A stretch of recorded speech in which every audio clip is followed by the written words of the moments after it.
নমস্কার বন্ধুরা, আমার এই ছোট্ট চ্যানেলে তোমাদের সবাইকে স্বাগতম। আজকে আমি আটার মধ্যে শুধুমাত্র একটু বেসন মিশিয়ে দারুণ একটি মুখরোচক জলখাবার বা টিফিন রেসিপি তৈরি করব। যার জন্য প্রথমে মিক্সিং বাউল একটির মধ্যে নিয়ে নিব 1 টেবিল চামচ ধনেপাতা কুচি।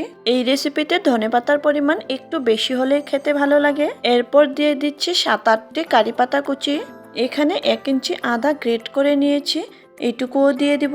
এখন এর মধ্যে কিছু মশলা অ্যাড করব।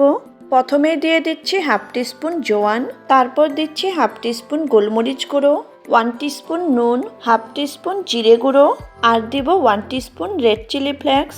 হাতের কাছে রেড চিলি ফ্লেক্স না থাকলে 1 টিস্পুন কাঁচা লঙ্কা কুচিও দিতে পারবে। শেষে 1 চামচ তেল দিয়ে সবকিছু ভালো করে মিশিয়ে নিব।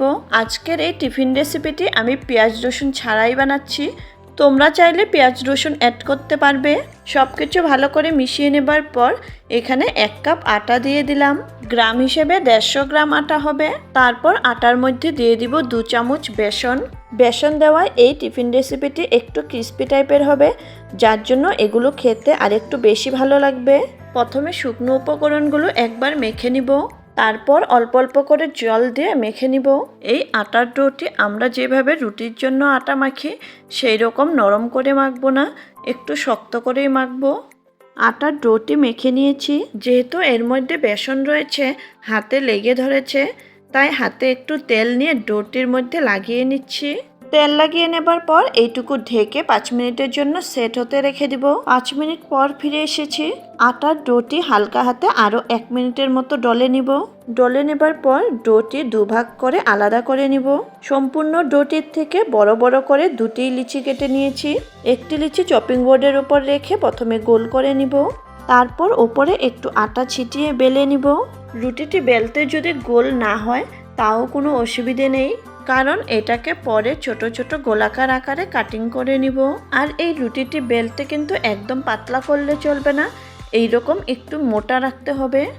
রুটিটি বেলে নেবার পর এরকম একটি ধারালো বাটি বা গ্লাস দিয়ে গোলাকার আকারে কাটিং করে নিতে হবে। এখানে আমি একটি রুটি দিয়ে 3টি লুচির মতো বের করে নিয়েছি। এখানে একটি রিকোয়েস্ট করব, যদি আমার ভিডিওটি দেখে ভালো লেগে থাকে একটি লাইক করে দিও।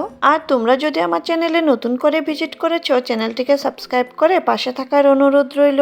পাশে থাকা বেল আইকনটি প্রেস করে রাখবে, যাতে আমার দেওয়া নতুন ভিডিও নোটিফিকেশন তোমাদের কাছে প্রথমেই গিয়ে পৌঁছায়। একইভাবে সবগুলো বানিয়ে তৈরি করে নিব। সবগুলো তৈরি করে নেবার পর চলে যাব গ্যাসের দিকে। গ্যাসে একটি তাওয়া গরম করে নেবার পর ব্রাশ দিয়ে সামান্য তেল লাগিয়ে নিচ্ছি।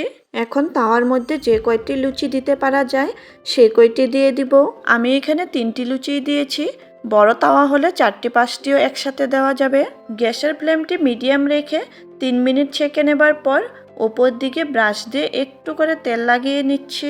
তোমরা যদি চাও এগুলো ঘি দিয়েও ভেজে নিতে পারবে।